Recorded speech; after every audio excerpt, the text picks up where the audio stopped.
इस चैप्टर की शुरुआत होती है एक बिल्डिंग से जहां पर हमें दिखाया जा रहा है जो दोंग युआनचेन का फादर होता है दोंगफेंग युआन को।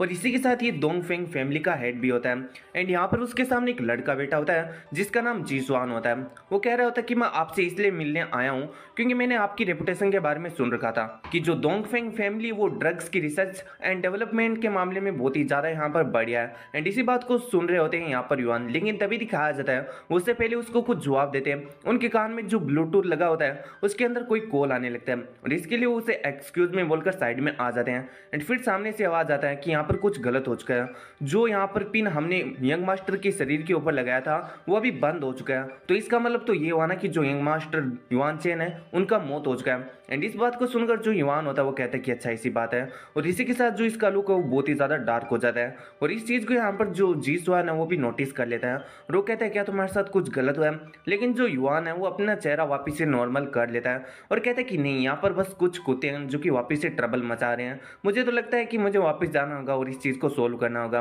और वहीं दिखाया जाता है वो कहता है कि चलो ठीक है, मैं अभी यहाँ से जा रहा हूँ और आप ये जितने भी गुड्स हैं मैं आपके लिए छोड़ के जा रहा हूँ। गुड्स से इसका इशारा इन लड़कियों की तरफ होता है और कहता है कि हमारी जो बिजनेस की यहाँ पर मीटिंग है हम ये कभी और करेंगे। और इस पर जो जीसवान होता है वो कहता है कि चलो मैं समझ गया, अब तुम जा सकते हो। वैसे ही दिखाया जाता है यहाँ पर वो गेट को बंद करता है एंड बाहर आ जाता है एंड सोच रहा होता है ये गुवेन उसने इतना हिम्मत किया जो उसने मेरे यहाँ पर सन को मार दिया।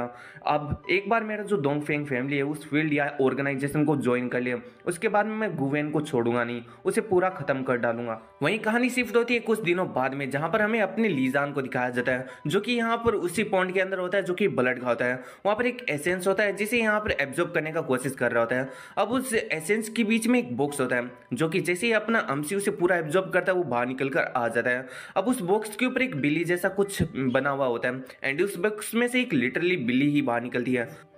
एंड जैसे वो बिल्ली उस बॉक्स से आज़ाद होती है वो यहाँ पर अपनी भाषा के अंदर मियाओ मियाओ कहने लगती है। लेकिन हमें यहाँ पर बताया जाता है कि यहाँ पर वो कह रही है कि फाइनली वो यहाँ पर आज़ाद हो चुकी है। वहीं दिखाया जाता है उसका नज़र लीजान के ऊपर पड़ता है जो कि वहाँ पर मेडिटेट कर रहा था एंड उसको देखकर वो कह रही थी कि इसके पास तो इनेट ताओइस्ट बॉडी है और इसी के साथ हेवन लेवल फाउंडेशन भी है इसके साथ। तो मुझे तो लगता है कि अगर मैं ऐसे पर्सन को फॉलो करती हूँ तो मेरा यहाँ पर फ्यूचर बहुत ही ज़्यादा ब्राइट हो जाएगा। लीजान भी उसको अपनी तरफ स्टेयर करते हुए देख लेता है एंड उसकी तरफ एक अटैक कर देता है जिसकी वजह से जो बिल्ली होती है वो तो बहुत ही ज़्यादा डर जाती है एंड वो कहने लगती है कि हे आखिर तुम ऐसा क्यों कर रहे हो, आखिर तुम दूसरों के ऊपर ऐसे सडनली हिट कैसे कर सकते हो, अगर मुझसे कुछ गलती हुआ है तो मुझे एक बार के लिए चांस तो दो अप्लाइज करने का। एंड इधर जो लीजान होता है उसको पूरी तरीके से इग्नोर कर रहा होता है एंड वो सोच रहा होता है कि यहाँ पर जो अमाउंट ऑफ स्पिरिचुअल एनर्जी है मेरी बॉडी के अंदर मैंने लगता है अपनी लिमिट तक एब्जॉर्ब कर लिया, तो क्या मुझे अभी कंटिन्यू करना चाहिए प्रैक्टिस करना। लेकिन मुझे लगता है कि मुझे जो स्पिरिचुअल एनर्जी जिसको मैंने एब्जॉर्ब किया उसे रिफाइन करना चाहिए और उसका एक ट्रू एसेंस बना लेना चाहिए। और अगर मैं रिफाइन करके इसका ट्रू एसेंस बना लेता हूँ तो फिर मैं इसको यूज़ कर अपने जो सिमिलर स्ट्रेंथ वाले बंदे होंगे उनसे भी ज़्यादा यहाँ पर पावरफुल बन जाऊंगा। और इतना कहकर वो वहाँ से जाने लगता है जबकि इसी बिल्ली को दिखाया जाता है वो कह रही थी कि हे आखिर तुम कहाँ पर जा रहे हो, मेरे को सुनो तो सही, मैं हूँ फेमस ओमेन कैट। एंड इधर यहाँ पर जो लीजान होता है उसका नजर भी उसकी पूंछ की तरफ पड़ जाता है फाइनली एंड वो सोच रहा होता है ये तो एक ओमेन कैट है जो कि कोज करती है इफेक्ट ऑफ हेवंस को।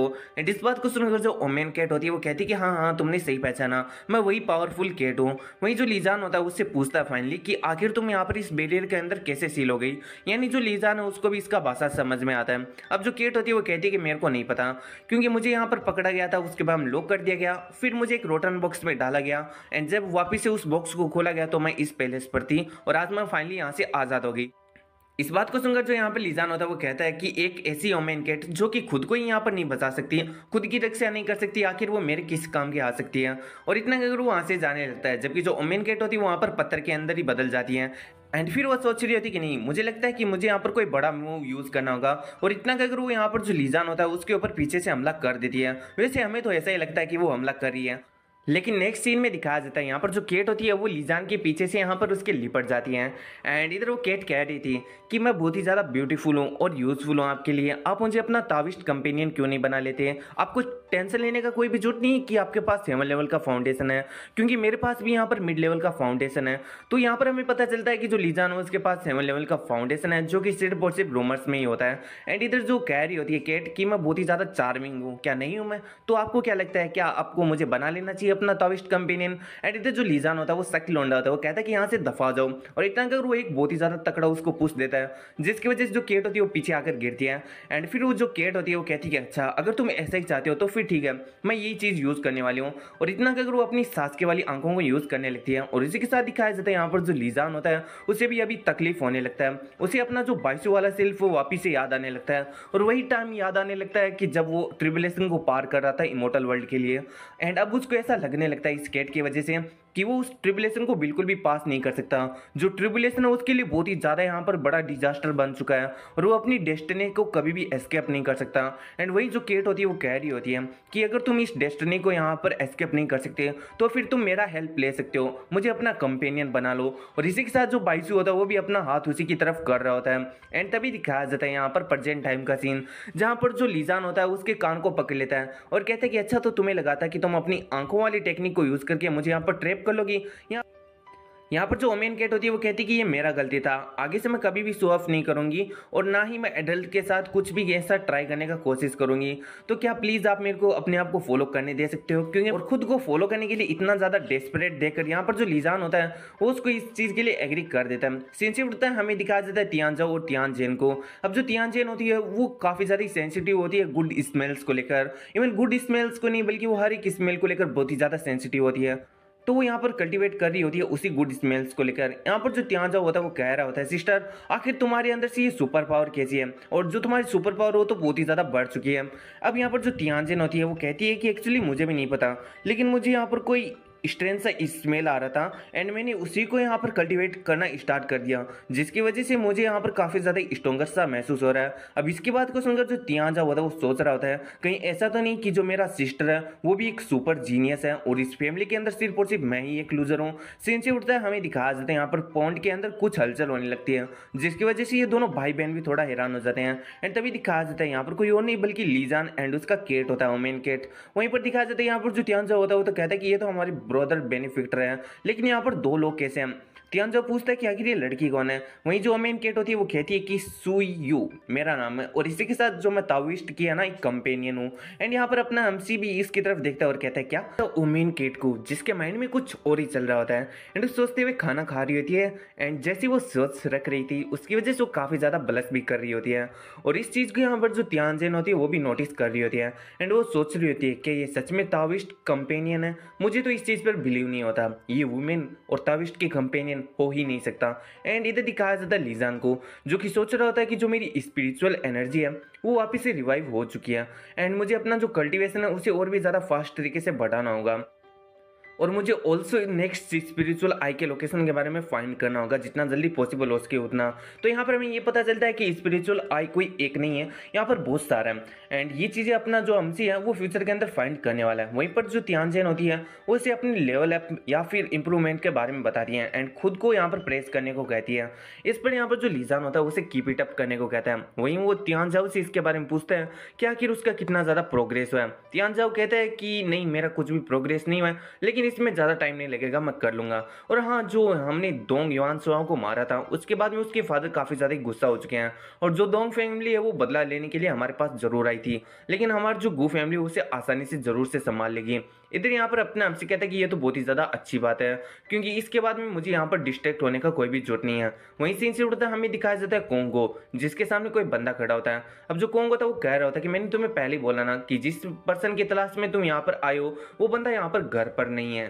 अब इस बात को सुनकर ये बंदा कहता है कि ये इम्पॉसिबल है क्योंकि मैं एक प्रोफेशनल हूँ एंड कोई भी मेरे आंखों से बच नहीं सकता। अब मुझे पहले से पता है कि जिस बंदे को मैं यहाँ पर ढूंढने आया हूँ वो यहीं पर घर के अंदर है, तो मुझे झूठ नहीं बोल सकते हैं। और इसी के साथ इसका इंट्रोडक्शन दिया जाता है, ये एक असेसिनेशन स्पेशलिस्ट है। वहीं पर जो कोंग होता है वो कहता है कि अगर तुम नहीं मानना चाहते तो फिर ठीक है, तुम मुझसे फाइट कर सकते हो। और इसी के साथ इन दोनों का यहाँ पर फाइट स्टार्ट हो जाता है। अब जो यहाँ पर प्रोफेशनल होता है वो कहता है कि चलो आज मैं दिखाता हूँ कि आखिर मुझे प्रोफेशनल क्यों कहते हैं। और इसी के साथ वो अपनी स्वॉर्ड को लेकर यहाँ पर जो कोंग कोंग होता है उसके ऊपर हमला कर देता है। वहीं पर जो कोंग होता है वो अपनी शील्ड को उसके आगे कर देता है, लेकिन उसका जो स्वॉर्ड होता है इस प्रोफेशनल का वो कोई एकदम ईजी स्वॉर्ड नहीं होता। उसके अंदर से एक लेजर लाइट सा कुछ निकलता है जो कि उस शील्ड को भी यहाँ पर तोड़कर सीधा उसके हाथ पर लगता है, जिसकी वजह से उसे काफी ज्यादा यहाँ पर दर्द होता है। वहीं पर जो प्रोफेशनल होता है वो कहता है कि मैंने अपना होमवर्क तो पूरा कर लिया, अब मुझे लगता है कि मुझे उस बंदे को फाइंड करना चाहिए, क्योंकि मुझे नहीं लगता कि तुम्हारे अंदर इतनी ज्यादा हिम्मत है कि तुम मेरी सोर्ड्स को भी रोक सको, क्योंकि जो मेरा सोर्ड है वो कोरोडेस मेटल से बना हुआ है। और इसी के साथ वो अपनी सोर्ड का एक और अटैक करता है, जिसकी वजह से जो सोल्जर होता है अपने कोंग का वो बहुत ही ज्यादा यहाँ पर घायल हो जाता है। वहीं जो कोंग होता है वो सोच रहा होता है कि यहाँ पर जो मेरी पावर है वो बहुत ही ज्यादा मेरे को कम लग रही है, और मुझे तो ऐसा लग रहा है कि ये बंदा जिस सोर्स से मेरे ऊपर हमला कर रहा है, अगर मैं इससे हमला खाता हूँ तो मैं वापस से रीजनरेट भी नहीं कर पा रहा हूँ, जैसा कि मैं अपनी सोल्जर वाली यहाँ पर जो चोट है उसे रीजनरेट नहीं कर पा रहा। और इसी के साथ यहाँ पर जो यहाँ पर कोंग होता है वो हार नहीं मानता और कहता है कि ये चीजें अभी पूरा नहीं हुई है, और वो अपनी वेपन से उसके ऊपर हमला करता है। वहीं पर जो प्रोफेशनल होता है वो अपनी किसी टेक्निक का यूज करता है और कहता है कि तुम सिर्फ और सिर्फ एक सिक्योरिटी गार्ड हो, जबकि मैं एक ट्रेंड किलर, अभी तुम्हें हमारे और तेरे बीच का फर्क पता चल जाएगा। और इसी के साथ वो उसके ऊपर हमला करने लगता है। वहीं दिखाया जाता है अपने आयरन मैन को, अभी जो कोंग है वो एक आयरन मैन बन चुका है और कहता है कि अच्छा तो फिर ठीक है, देखते हैं किसके अंदर ज्यादा पावर है। और इसी के साथ इन दोनों का फाइट वापिस से शुरू हो जाता है, और इन दोनों को कोई और नहीं बल्कि लीजान और ओमेन केट भी देख रहे होते हैं, वो भी दूसरी बिल्डिंग के ऊपर से। अब जो ओमेन केट होती है उसने कभी भी सुपर पावर्स को नहीं देखा होता है, और वो कहती कि अच्छा तो ऐसा होता है सुपर पावर्स। वैसे ये मैजिक काफी ज्यादा सिमिलर है। एंड जो बंदा है जो कि तुम्हारी तरफ से लड़ रहा है, तुम्हारा सिक्योरिटी गार्ड, मुझे तो लगता है कि अगर हमने उसका हेल्प नहीं किया तो काफ़ी जल्दी ही यहाँ पर मारा जाएगा। इस पर यहाँ पर जो लीजान होता है वो कहता है कि अच्छा तो तुम चाहती हो मैं उसका मदद करूँ, लेकिन ये चीज़ नेसेसरी नहीं है, क्योंकि हम लोग एंशिएंट टाइम से हैं और जो कल्टिवेटर्स होते हैं वो तो ऐसी लाइफ एंड डेथ की जो लड़ाई उसे लड़ते ही रहते हैं, क्योंकि उन्हें कुछ भी अचीव करना होता है तो फिर पहले उन्हें इसी बैटल से गुजरना पड़ता है। यहाँ पर जो केट होती है वो कहती है कि तुम तो बहुत ही ज़्यादा कोल्ड ब्लडेड हो। लीजान कहते हैं कि मैं तो ऐसा ही हूँ, अगर तुम्हें मुझे फॉलो नहीं करना है तो फिर तुम यहाँ से जा सकती हो। सीन से उठता है हमें दिखाया जाता है कोंग की और उस प्रोफेशनल की फाइट को। अब जो प्रोफेशनल होता है वो कोंग के ऊपर बहुत ही ज्यादा हमले कर रहा है, जिसकी वजह से जो कोंग का आयरन सूट होता है वो भी उसे नहीं बचा पा रहा होता है। अब जो यहाँ पर प्रोफेशनल होता है वो कहता है कि तुम्हारे जो जितने भी डिफेंसेस हैं वो मेरे लिए एकदम यूजलेस हैं। यहाँ पर जो कोंग होता है साइज से वो भी अभी अपनी हार को मान चुका होता है। अब जो प्रोफेशनल है वो अपना फाइनल ब्लो देने के लिए चाहता है। वहीं पर दिखाया जाता है कोंग को, जिसे जियाओगू नाम की कहकर कुछ मेमोरीज याद आ रही होती है। विली इसका निक नेम होता है जो कि इसकी मदर चैंट किया करती थी। यहाँ पर जो उसका मदर होता है वो कहता है कि क्या तुम वापिस से यहाँ पर छुप छुप कर नोबल पढ़ रहे हो। इस पर यहाँ पर जो कोंग होता है वो कहता है कि मॉम देखो ना, मुझे लगता है कि जो लोग फेरी टेल्स को यहाँ पर लिखते हैं वो बहुत ही ज्यादा अवश्यम होते हैं। मुझे भी यहाँ पर जो फेरी टेल है उसके अंदर जो प्रोटैगनिस्ट है उसकी तरह अवश्यम टूल बनना है। वहीं पर उसकी मदर कहती है कि अगर तुम्हें सच में पावरफुल बनना है एंड तुम्हें सच में एक प्रोटैगनिस्ट बनना है तो फिर तुम्हें कुछ लोगों की जानें बचानी होगी। जिन चीज़ों को लेकर तुम काफ़ी ज़्यादा पॉजिटिव हो तुम्हें उन्हें बचाना होगा। जो किसी की जान बचा ले, जो अपने हक को बचा ले, वही यहाँ पर इस दुनिया के अंदर प्रोटैगनिस्ट है। और इस बात को सुनकर यहाँ पर जो जियागो होता है वो कहता है कि अगर ऐसी बात है तो फिर मैं पक्का से प्रोटैगनिस्ट बनूंगा। और यही कारण था कि यहाँ पर ये दोंग फैमिली का प्रोटेक्टर बना हुआ था और ये अभी अपने हमसी का प्रोटेक्टर बन चुका है। और इतनी बातें याद आने की तरह इंडियन फिल्मों की तरह इसके अंदर बहुत ही ज़्यादा जोश आ जाता है एंड उस तलवार को नंगे हाथों से ही पकड़ लेता है एंड कहता है कि यही तुम्हें क्या लगता है, क्या तुम इतने से ही मुझे यहाँ पर हरा सकते हो? मैं बहुत ही ज्यादा स्ट्रोंगर होना चाहता हूँ। और इसी के साथ जो कोंग होता है उसके अंदर से काफी ज्यादा डार्क ओरा बाहर रिलीज हो रहा होता है। जो प्रोफेशनल होता है वो कहता है कि आखिर क्या हो रहा है, ये जो मेरा कोरोजन है वो भी इसके ऊपर बिल्कुल भी वर्क नहीं कर रहा। एंड इसी के साथ दिखाया जाता है यहाँ पर जो कोंग होता है वो एक ही फिस्ट की वजह से जो प्रोफेशनल है वो ज्यादा ही दूर पुश कर देता है एंड वहीं पर वो खड़ा हो जाता है। उसकी बॉडी के अंदर से काफी ज्यादा एनर्जी फ्लो हो रहा था एंड इसी के साथ उसका लेवल अप भी हो चुका था। अब वो लेवल 10 का एबिलिटी यूजर बन चुका था।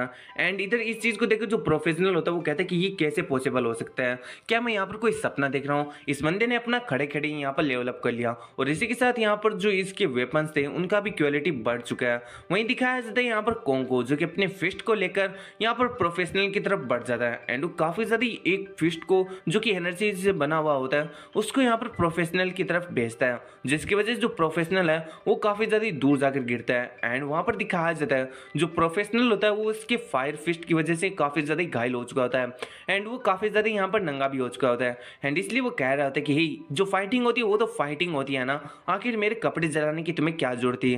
कोंग उसकी ऐसी बातों पर बिल्कुल भी ध्यान नहीं देता और कहते कि ये सब कुछ नॉनसेंस है, तुम्हें मेरा फिस्ट खाना होगा। और इतना कर वो उसे वापस से मारने जा रहा था, लेकिन तभी जो लीजान होता है उसके पीछे आ जाता है और कहता है कि बस इतना ही। और लीजान को देखकर यहाँ पर जो कोंग होता है वो काफ़ी ज़्यादा हैप्पी हो जाता है और कहते हैं कि मिस्टर ली। एंड लीजान होता है वो उसको कांग्रेस करता है उसके लेवल 10 पर जाने के लिए और इसी के साथ वो उसे अपने पास में आने को कहता है ताकि वो बाद में इसे बॉडी ट्रेनिंग के कुछ मेथड्स को सिखा सके। यहाँ पर जो कोंग होता है वो इस चीज़ के लिए अपने एमसी को थैंक्स करता है और कहता है कि आप ही की वजह से जो इतनी ज़्यादा पावर है मैं यूज़ कर पा रहा हूँ। एंड वहीं वो मन में सोच रहा था कि ये मुझे बॉडी टाइप के यहाँ पर मेथड्स को सिखाने वाले हैं। जो मास्टर है वो तो बहुत ही ज़्यादा काइंड है। एंड जो लीजान होता है वो कहता है कि चलो ठीक है, अब से जो जितनी भी चीज़ें उन्हें मैं संभालूंगा। वो प्रोफेशनल की तरफ बढ़ने लगता है और जो प्रोफेशनल होता है वो कहता है कि मैं एक प्रोफेशनल हूँ एंड मैं तुम्हें कभी भी नहीं बताऊंगा जो तुम मुझसे पूछना चाहते हो, अगर तुम मुझे यहाँ पर मार भी देते हो। यहाँ पर जो लीजान होता है वो कहता है कि सुयू सुयू किसी और का नाम नहीं बल्कि ओमेन केट का नाम होता है और इसलिए वो कहता है कि सुयू जाओ एंड इससे पूछो कि आखिर इसके पीछे कौन है जिसने उसे यहाँ पर भेजा है। अब जो सुयू होता है वो अपने ह्यूमन फॉर्म के अंदर कन्वर्ट हो जाता है और कहता है कि मास्टर आप इन चीज़ों को मेरे ऊपर छोड़ दीजिए। जाता है यहाँ पर प्रोफेशनल को जो कि किसी बाथटब में होता है एंड वो काफ़ी ज़्यादा हैरान हो रहा होता है कि वो तो मिशन पर था ना, तो आखिर वो यहाँ कहाँ पर आ चुका है। लेकिन तभी उसके सोल्जर के ऊपर कोई पैर रखता है और कहता है क्या तुम्हें नहीं पता कि हम लोग यहाँ पैराडाइज के अंदर है। वैसे तो ये सीन बहुत ही ज़्यादा अक्सक्सवाई है, असक्सवाई है, लेकिन फिर भी मैं इसको पूरी तरीके से नहीं दिखा सकता क्योंकि ये चीज़ हमारे लिए कॉपीराइट भी लेकर आ सकती है।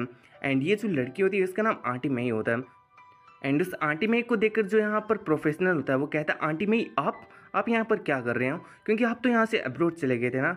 तो इस पर जो आंटी मई होती है वो कहती है कि ऑफ कोर्स मैं तुम्हें यहाँ पर रिवॉर्ड करने के लिए आई हूँ।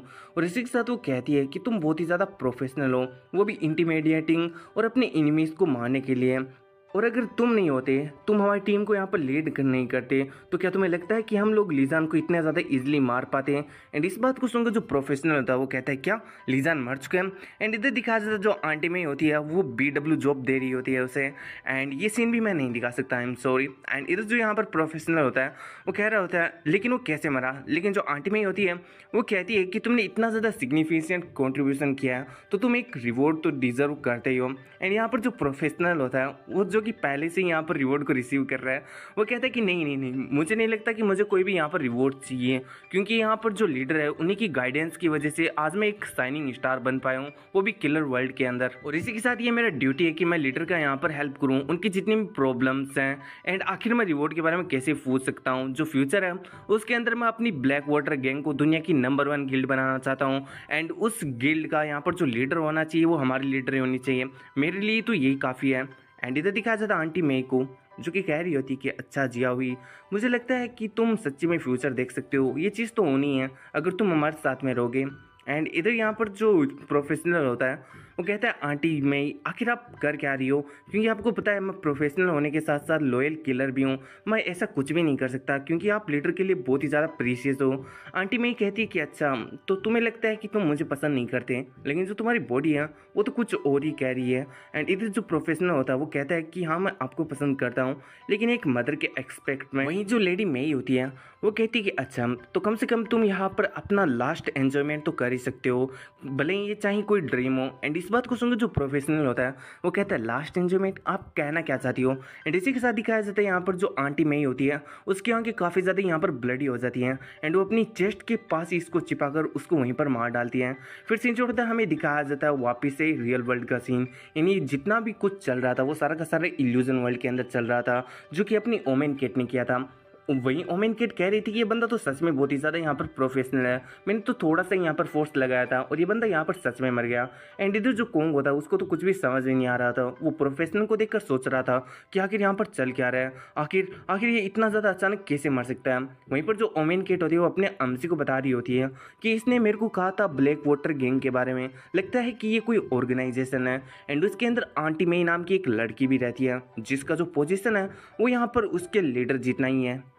एंड इधर जो कोंग होता है वो ब्लैक वाटर गैंग के बारे में सुनकर कहता है, क्या ब्लैक वाटर गैंग? इसके बारे में तो मैं भी जानता हूँ, लेकिन इसकी कोई भी डीलिंग्स नहीं है डोंगफेंग फैमिली के साथ। तो फिर क्यों जो यहाँ पर ब्लैक वाटर गैंग के बंदे हैं उन्होंने हमारे मिस्टर लीजान के ऊपर हमला किया, वो भी बिना किसी रीज़न के।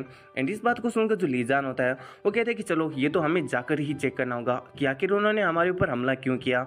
सीन से बढ़ता हमें दिखाया जाता है यहाँ पर चेंगजे city black water gang territory को। वहाँ पर कुछ बॉडीगार्ड्स होते हैं जिनके यहाँ पर हाथों के अंदर कुछ क्रिस्टल से भरे हुए बोरे होते हैं। वो एक दूसरे से बात कर रहे थे कि हमारे पास क्वांटिटी तो बहुत है, लेकिन ये जो क्रिस्टल है जिसे हम गू फैमिली से लेकर आए हैं उनका बहुत ही ज़्यादा कम क्वालिटी है। दूसरा गार्ड कहता है कि जब तक हमारे पास क्वांटिटी है हमें क्वालिटी से कोई भी फ़र्क नहीं पड़ता। वे बातें कर ही रहे थे, लेकिन तभी दिखाया जाता है उनके ऊपर एक मिसाइल यहाँ पर आकर पड़ता है, जिसकी वजह से सही से ये दोनों के दोनों बंदे यहाँ पर मारे जाते हैं। वही दिखाया जाता है ये कोई ओ नहीं बल्कि कोंग होता है, जो कि कहता है कि चलो यहाँ पर सफाई करना शुरू करते हैं। एंड इधर जो कोंग होता है उसे देखकर सभी लोग कह रहे होते हैं कि आखिर इसका इतना ज़्यादा हिम्मत कैसे हुआ, क्या ये स्टूपिड है जो यहाँ पर ट्रबल फैला रहा है, वो भी ब्लैक वाटर गैंग की टेरिटरी के अंदर आकर। चलो जल्दी से इसे शूट करते हैं एंड जल्दी से इसे नीचे गिराते हैं। एंड इसी के साथ दिखाया जाता है हमें ओमेन केट का सीन, जो कि बंदों को मार रही होती है। एंड इधर दिखाया जाता है वो कह रही होती है कि वेल मैं इतनी ज़्यादा यहाँ पर पावरफुल तो नहीं हूँ, लेकिन इतनी ज़्यादा वीक भी नहीं कि हर कोई मुझे यहाँ पर टच कर सके। वहीं पर दिखाया जाता है एक बंदा होता है जो कि मशीन गन से उसके ऊपर हमला कर देता है और कहता है कि बिस तुम मर क्यों नहीं जाती। वहीं दिखाया जाता है अपनी जो ओमेन केट होती है वो कहती है कि अच्छा तो तुम मुझे मारना चाहते हो, लेकिन मुझे लगता है कि तुम सिर्फ और सिर्फ अपने एफर्ट्स को यहाँ पर वेस्ट कर रहे हो। और इतना कहकर दिखाया जाता है उसको भी वहीं पर मार देती है। और इसी के साथ वो कहती है कि मैं यहाँ पर काफ़ी ज़्यादा हंग्री हूँ एंड मैं अपने फेलो ताविस्ट के साथ यहाँ पर लंच करना चाहती हूँ, एक बार वो अपने काम को निपटा। और इसी के साथ हमारा सीन से पड़ता है हमें दिखाया जाता है एक लंबे बालों वाले आदमी को, जिसके पीछे कोई लेडीज़ भी बैठी होती है। वैसे वो कह रहा होता है कि आखिर ये बाहर से नॉइज़ कैसा आ रहा है, क्या जो व्हाइट टाइगर गैंग है उन्होंने वापस से हमला कर दिया। वहीं पर इसके बारे में इंट्रोडक्शन दिया जाता है, ये ब्लैक वाटर गैंग का गैंग लीडर होता है और इसी के साथ इसका जो नाम होता है वो ब्लाइट स्नेक होता है। वहीं पर दिखाया जाता है यहाँ पर जो लीजान होता है वो खिड़की तोड़कर आ जाता है एंड जिसको देखकर ये बंदा अचानक से उसके ऊपर हमला कर देता है। एंड यहाँ पर एक स्नेक जैसा हमला होता है जिसे जो लीजान होता है वो बीच में से ही कट कर देता है और कहता है क्या तुमने मुझे मारने के लिए यहाँ पर बंदे भेजे थे। एंड लीजान की इस बात को सुनकर ये बंदा समझ आता है और कहता है कि अच्छा तो तुम लीजान हो, वैसे तुम ऑलरेडी यहाँ पर एक हाई लेवल के मैनिपुलेटर हो और इसी के साथ तुम्हारे पास कुछ स्किल्स तो है, लेकिन तुम यहाँ पर आ चुके हो वो भी मेरे 3rd लेवल के डिफेंस को तोड़कर। तो इसका मतलब तो मैं ये समझ सकता हूँ कि तुमने रोसान को बहुत ही ज़्यादा ईजिली मार दिया होगा एंड लेकिन तुमने यहाँ पर आकर बहुत ही बड़ा गलती कर दिया, क्योंकि तुम एरोगेंटली यहाँ से आ तो गई लेकिन यहाँ से मेरी इच्छा के बिना जा नहीं पाओगे। वो इतनी बकवास कर ही रहा होता है, लेकिन अपना एमसी उसकी इतनी ज़्यादा बकवास को सुनता नहीं और कहता है कि तुमने जो किलिंग ऑर्डर मेरी तरफ दिया था उसका कॉस्ट तुम्हें अपनी लाइफ को देकर चुकाना होगा। और ये इतना कहकर जो अपना एमसी होता है उसके ऊपर हमला कर देता है, जिसकी वजह से दिखाया जाता है यहाँ पर जो लेडीज थी जो उसके पीछे बैठी थी वो आकर अपने एमसी के हमले को वहीं पर रोक देती है। एंड इधर अपना एमसी मन में सोच रहा था कि ये तो late stage of foundation building के ऊपर है। वहीं पर जो ब्लाइंड स्नेक होता है वो कहता है कि मुझे माफ़ कर देना मिस सू, जो मैंने आपको यहाँ पर डिस्टर्ब कर दिया। अब इस लड़की का नाम यहाँ पर मिस्टर सू होता है, आई मीन मिसेस सू होता है। जो सू होती है वो कहती है कि आंट में यहाँ पर नहीं है, तो क्या तुम इसी तरीके से अपने अफेयर्स को मैनेज करते हो? तुम्हें पता है ना जो आज का नेगोशिएशन है वो कितना ज़्यादा इंपॉर्टेंट है एंड जो आउटसाइडर है वो इस नेगोशिएशन के अंदर बिल्कुल भी यहाँ पर अलाउड नहीं है और तुमने आज इस सिचुएशन को यहाँ पर मेसअप किया। और अगर हमारा जो नेगोशिएशन फेल हो जाता है आज का, तो तुम्हें तो पता ही है कि मैं यहाँ पर आंट मेई को कह दूंगी इसके बारे में और उसके बाद में तुम ही सोचना कि तुम क्या एक्सप्लेन करने वाले हो आंट मेई को। यहाँ पर जो लीडर होता है वो कहता है कि मुझे माफ़ कर दीजिए मिस सू, जो आपको मेरी वजह से ये ट्रबल को देखना पड़ा। वैसे मैं बस आपसे एक ही रिक्वेस्ट कर सकता हूँ कि आप इस बार एक बार के लिए इस सिचुएशन को संभाल लीजिए, आगे से सही से ऐसा गलती मैं कभी भी नहीं करूँगा। यहाँ पर जो मिस सू होती है वो कहती है कि ठीक है, मैं सिर्फ और सिर्फ ये एक बार कर रही हूँ तुम्हारे लिए, आगे से अगर कोई भी ट्रबल हुआ तो आगे से कोई भी नेगोशिएशन मैं बिल्कुल भी नहीं करने वाली। और इसी के साथ जो अपना एमसी होता है वो कहता है कि तुम तो बहुत ही ज़्यादा यहाँ पर कैपेबल हो एंड तुम अपने आप से सब कुछ कर सकती हो, तो फिर तुम इन लोगों को यहाँ पर क्यों ज्वाइन करना चाहती हो। एंड इस बात को सुनकर जो ये मिस सू होती है वो अपनी एमसी के पीछे जो दरवाज़ा होता है उसके ऊपर अटैक कर देती है और कहती है कि इससे तुम्हारा कोई भी लेना देना नहीं है। एंड तभी दिखाया जाता है अपना एमसी बहुत ही ज़्यादा हैरान हो जाता है, क्योंकि उसके जो पीछे दरवाज़ा था वो एक डेमोनिक दरवाज़ा बन चुका था। तो सही से मिस सू का यही पावर है कि वो किसी भी चीज़ को अगर अटैक करती है तो वो वहाँ पर एक डेमोनिक चीज़ के अंदर बदल जाता है। एंड जो मिस सू होती है वो चिल्ला चिल्ला कर कह रही होती है कि हमारा जो नेगोशिएशन है उसके बीच में कोई भी इंटरफेयर नहीं कर सकता। और इसी के साथ जो ये वाला चैप्टर है यहीं पर ख़त्म हो जाता है।